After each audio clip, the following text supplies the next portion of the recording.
Halo, sahabat medsos, Assalamualaikum. Ketemu saya lagi dengan Iwan Aswan, pelukis Betawi ya. Sahabat medsos, seperti biasa, sebelum saya ngomong-ngomong, saya nyeruput kopi dulu ya. Kopi pahit, oke. Dan memang ruangan sini AC-nya dingin ya. Soalnya kalau lagi konten begini, kalau ruangannya nggak dingin gitu, berkeringat, kita suka nggak konsen ya, kayak gitu. Teman-teman, di samping saya melukis ya, melukis tentunya kalau melukis kan pada bidang dua dimensi ya, seperti karya-karya saya ada yang di belakang ini ya, ini karya-karya Eropa saya, dan ini bukti saya melukis ya, ini salah satu bukti ya, saya melukis ya, memang itu profesi saya ya. Kemudian ini ya, seperti ini gitu loh, ini saya melukis gitu loh.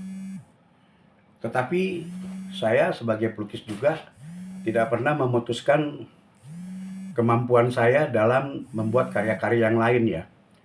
Ini kan memang seniman itu dituntut satu intelektualitas yang bagus, yang baik, penalarannya ya dalam proses penciptaan gitu loh ya. Dia tidak terikat oleh satu bentuk, tetapi dia juga mengeksplor bentuk-bentuk lain. Ini dibutuhkan intelektualitas itu ya, nggak gampang ya. Terus wah ini karya gue, nggak gampang, nggak seperti itu. Seniman itu harus punya proses dan harus dibuktikan dengan karya-karyanya ya. Itu penting gitu ya. Nah, saya juga membuat craft-craft dari kulit ya. Craft-craft dari kulit, contohnya seperti ini ya. Craft-craft dari kulit, contohnya seperti ini ya. Ini adalah tempat rokok ya, bisa dibuka. Ini karya saya ya. Dan di sini bagaimana tempat rokoknya, waktu itu saya beli di Amsterdam ya. Waktu saat itu saya masih merokok tuh. Sekarang saya sudah berhenti merokok ya. Jadi rokoknya sudah nggak ada gitu ya. Nah, ini kebetulan juga saya lakukan ini pada saat masa COVID-19 ya. Ketika kita tidak pernah kemana-mana. Seperti itu sahabat ya. Nah, ini salah satunya. Di samping juga saya membuat ini ya. Ini tempat korek api ya, korek api dari kulit. Korek api dari kulit ya. Ini saya buat. Ya, ini satu contoh. Kenapa ada giniannya? Ini tangan dimasukin ke sini ya, dimasukin seperti ini, dan kemudian ini ya. Jadi kita tahan ini bisa, nah kita nyalain ya. Kita nyalain seperti itu ya. Nah, dan ini karya craft kulit saya ya. Tapi ini dari buat tempat korek api ya, seperti itu gitu loh. Nah, saya juga membuat satu alternatif jewelry ya, kalung-kalung yang aneh ya menurut beberapa teman, yang sebenarnya pernah dikoleksi juga oleh Fahri Hamzah, oleh Ile Daneti pengacara, juga oleh Nur Sabani, Kanca Sungkana, dan sempat juga di YouTube-in oleh Vasco ya, Macan Idealis. Waktu itu saya bersama Babe Ridwan Saidi, kalau nggak salah masih ada itu YouTube sampai sekarang.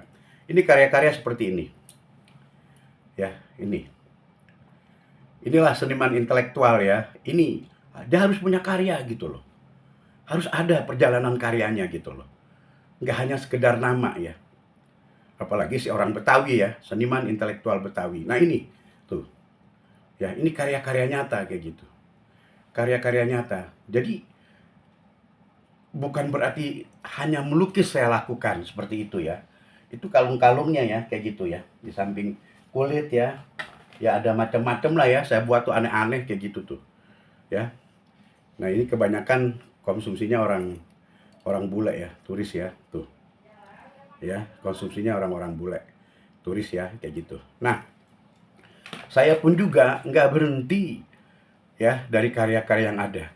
Saya juga mendesain cover-cover buku ya, mendesain cover buku ya, seperti ini. Dulu almarhum Babe Ridwan Saidi minta diganti cover buku ini ya kan. kayak gitu, yang juga pada hari-hari terakhir beliau ya, kayak gitu ya, tahun 2022 ya. Nah, ini saya gantikan covernya itu di Buru Mossad ya. Ini saya yang membuat covernya ya, kayak gitu. Bagaimana saya mendesain cover kayak gitu. Dan saya juga menulis buku ya, seperti ini, mengangkat nama Hasim, pelukis Betawi legendaris, yang mereka tinggal di Kebon Jahe sebagai peradaban seni rupa ya, karena di situ ada pembuatan kanvas, pembuatan frame-nya di era tahun 50, 60-an, 70-an sampai 80-an lah, bahkan sampai tahun 90-an ya. Sekarang tempatnya itu sudah digusur. Dan ini saya menulis ya, walaupun di sini ada sahabat saya yang bernama Citra Semara Dewi, Nurul Darmono, tapi saya menulis ini ya. Jadi memang seniman itu dituntut punya kemampuan intelektual, instiktif, dan sense of art ya, dan bagaimana dia dalam mengeksplor ya jiwa seninya ya, yang memang harus didasari dengan intelektualitas yang bagus, juga pengalaman-pengalaman literasinya ya, kayak begitu ya. Ini ya, seperti itu. Nah, ada satu hal lagi, karena saya orang Betawi ya, saya juga membuat ini tadinya diperuntukkan untuk souvenir-souvenir ya. Ketika Betawi itu ondel-ondel dijadikan ikon ya. Ketika ondel-ondel dijadikan ikon. Ini saya desain ya. Ini saya desain, yang saya buat, dan ini juga belakangnya ada bagaimana kayu ini didudukan ya. Jadi nggak gampang. Ini bisa dibuka ini tuh. Ya. Seperti ini. Ya, ini saya buat. Ya. Nah, ini. Ini saya buat ya. Waktu itu memang saya di Bamus Betawi ya, saat itu. Dan ada satu lagi karya saya ini. Ya. Ini yang saya buat. Ini saya masih nyimpan semua.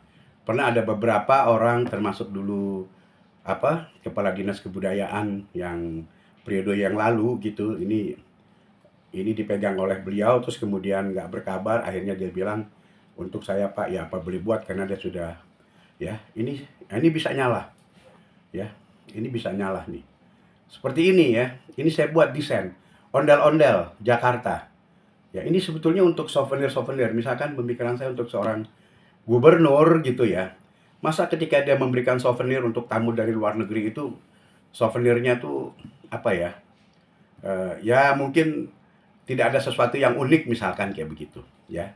Di sini desain Bang Iwan Aswanase ya. Saya masih, saat itu yayasan saya adalah Yayasan Menteng 6 Betawi. Ini karya saya. Jadi kalau kita mau matikan lampu ya, ini kita matikan lampu. Ini nyala ya. Ini nyala ya. Ini kita matiin. Nah ini nyala ya. Seperti itu gitu ya. Jadi ini adalah desain saya ya. Ini desain saya. Jadi begitulah seniman ya. Dia berkarya apa aja ya. Dia memberikan satu kreativitas, mengembangkan satu ide dan gagasannya dia menjadi satu kreativitas ya, yang tentunya berguna ya, untuk di samping dirinya sendiri sebagai seniman, juga untuk masyarakat banyak ya, kayak gitu. Ini saya buat sekitar tahun 2019-an. Karena kita terhalang Covid ya. Ini adalah karya saya ya. Ini saya matikan ya, bentuknya jadi seperti ini. Ada macam-macam yang memang saya buat, tapi saya tidak bisa memberikan contoh yang lebih jauh. Banyak sekali karya-karya saya ya. Ini saya masih pilah-pilah seperti itu. Ya kira-kira demikianlah ya proses kreatif saya. Mudah-mudahan bisa berguna untuk bagi siapa aja yang melihat YouTube saya, bahwa kita memang sebagai seniman itu harus terus berproses kreatif ya. Ya, yang berguna untuk diri saya, yang berguna juga untuk masyarakat banyak ya, kayak gitu, dan bisa memasukkan ekonomi kita ya, pendapatan ya, seperti itu. Nah, saya rasa saya sudahi dulu. Kalau ada hal-hal yang kurang berkenan, mohon maaf ya. Terima kasih atas segala perhatiannya. Wassalamualaikum warahmatullahi wabarakatuh. Oke.